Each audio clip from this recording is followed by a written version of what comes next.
Welcome to a video lesson on backwards planning, brought to you by the Division of Learning and Teaching Support and Innovation at the University of Victoria. Today you'll learn what backwards planning is, some of the benefits of backwards planning, how to plan backwards, and finally, you will see an example of what backwards planning looks like in a calendar format along with a timeline. So what is backwards planning? Basically, it's starting with your end goal and then working your way backwards to develop a plan of action.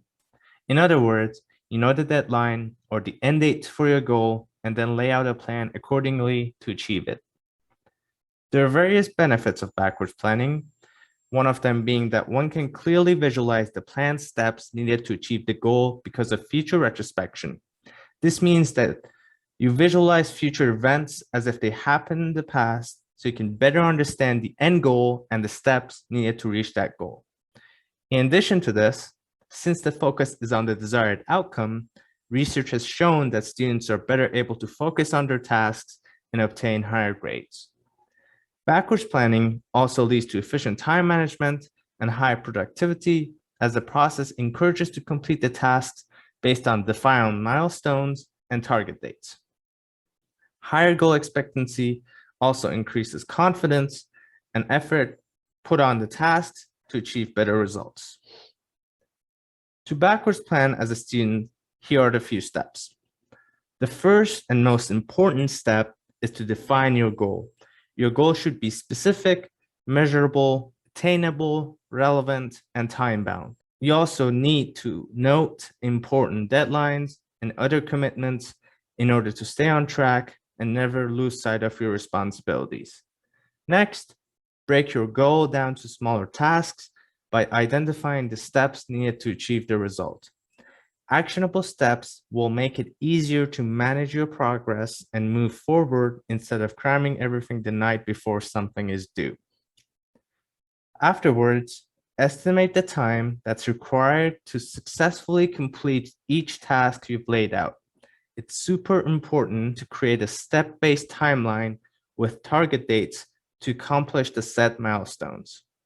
Identifying scary weeks is also necessary, as you may have a lot of deadlines in a particular week, and this will minimize stress and prevent you from being overwhelmed. Finally, if you have any doubts, make sure to always get feedback from your instructors and peers who can make sure that your timeline is reasonable and tell you if you have missed something critical in your plan. At the end of the day, these dates are tentative and can be adjusted and updated as needed. Following all these steps will help you implement backwards planning successfully in order to achieve your goal.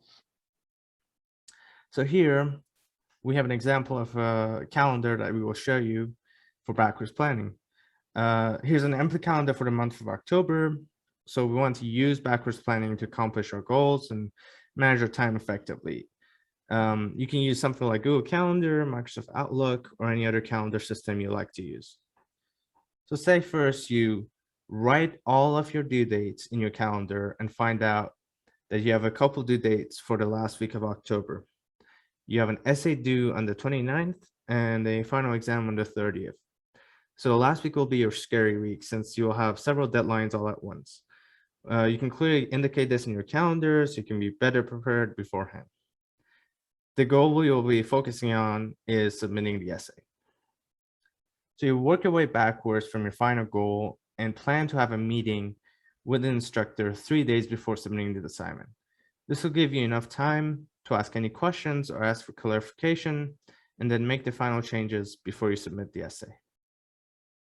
You make sure that a day before you meet the instructor, you review the final copy of the essay so your time is not wasted during the meeting on small errors.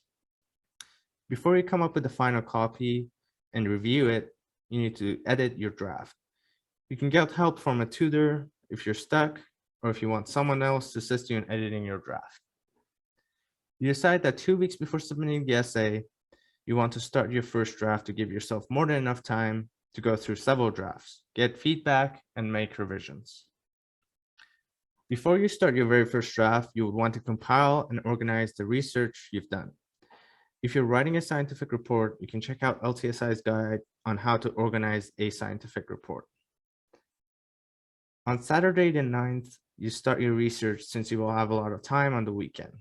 This will be an ongoing process and may overlap with other milestones. Make sure to visit the UVic Library's research help site to talk to subject librarians, find the best resources for your topics through subject guides, review citation guides, watch help videos, and check out other research tips. You can also reach out to your instructor if you're stuck and don't know where to start with your research.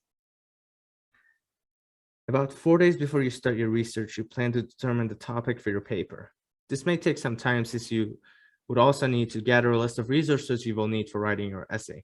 Don't forget to specifically identify what you want to accomplish. Finally, you note down on Friday the 1st that you went through your syllabi and included all the important dates and deadlines in your calendar.